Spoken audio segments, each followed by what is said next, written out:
Hi friends, welcome to Gurgaon Telugu vlogs. నేను మీకు ఇప్పుడైతే ఈ వీడియోలో Malayalam latest 2 suspense thriller movies గురించి అయితే చెప్పబోతున్నా ఫ్రెండ్స్. ఈ వీడియో కనుక మీకు నచ్చినట్లయితే లైక్ చేయండి, షేర్ చేయండి. ఇంకా మరెన్నో ఇలాంటి వీడియోస్ కోసం మా ఛానల్ని సబ్స్క్రైబ్ చేసుకోండి ఫ్రెండ్స్. ఇక మన స్టోరీలోకి వెళ్తే the first Malayalam suspense thriller is దృశ్యం 3.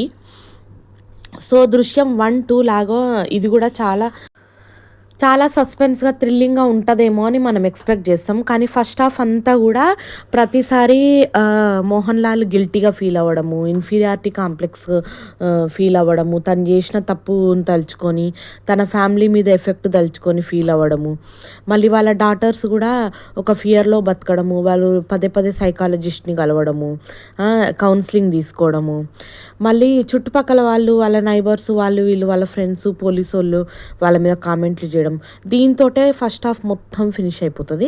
ఇంకా మనకు బోర్ కూడా రావడం స్టార్ట్ అవుతుంది. దృశ్యం 3లో అంత ఏం లేదు అని చెప్పి మనం డెసిషన్కి వస్తూ ఉంటాము. అప్పుడు సెకండ్ హాఫ్లో ట్విస్ట్ స్టార్ట్ అవుతుంది.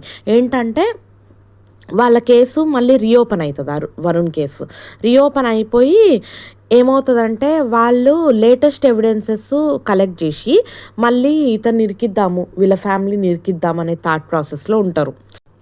సో ఆ లేటెస్ట్ ఎవిడెన్సెస్ కోసం ఒక పోలీస్ అతను బాగా ట్రై చేస్తుంటాడు.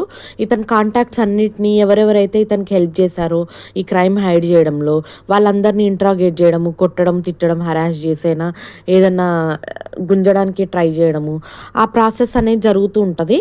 అందులో వాళ్ళ కొన్ని ఎవిడెన్సెస్ కూడా, అంటే ఇతను బోన్స్ ఎలా మార్చాడు వరుణ్వి, వేరే పర్సన్తో ఎలా మిస్ప్లేస్ చేశాడు, పోలీస్ ఎవిడెన్సెస్ ఎలా చేంజ్ చేశాడు అనే దాంట్లో ఇన్వాల్వ్ అయి ఉన్న క్రూషియల్ పర్సన్ ఉంటాడు కదా, ఆ పర్సన్ని టార్చర్ చేసి ఆ ఇన్ఫర్మేషన్ గుంజి కోర్టులో ప్రొడ్యూస్ చేస్తే కానీ సుప్రీంకోర్టు వచ్చేసి అవి కొట్టి పడేస్తుంది. ఈ ఎవిడెన్సెస్ అన్నీ పనికిరావు అని చెప్పేస్తుంది.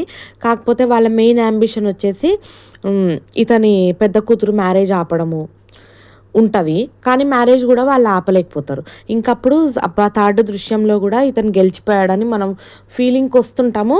కానీ ఫైనల్గా చూస్తే గెలవలేదు. ఎలా అంటే వాళ్ళ ఫస్ట్ డాటర్కి పెళ్ళి కొడుకుని కూడా విలన్సే పంపిస్తారు. అంటే ఆమెకు జరిగే ఒక పెళ్ళి కూడా ఒక ట్రాపే. ఫైనల్గా అయితే ఆమె లైఫ్ కూడా ఈ కేసు వల్ల ఒక లాస్ అయిందని మనకు క్లైమాక్స్లో అనిపిస్తుంది.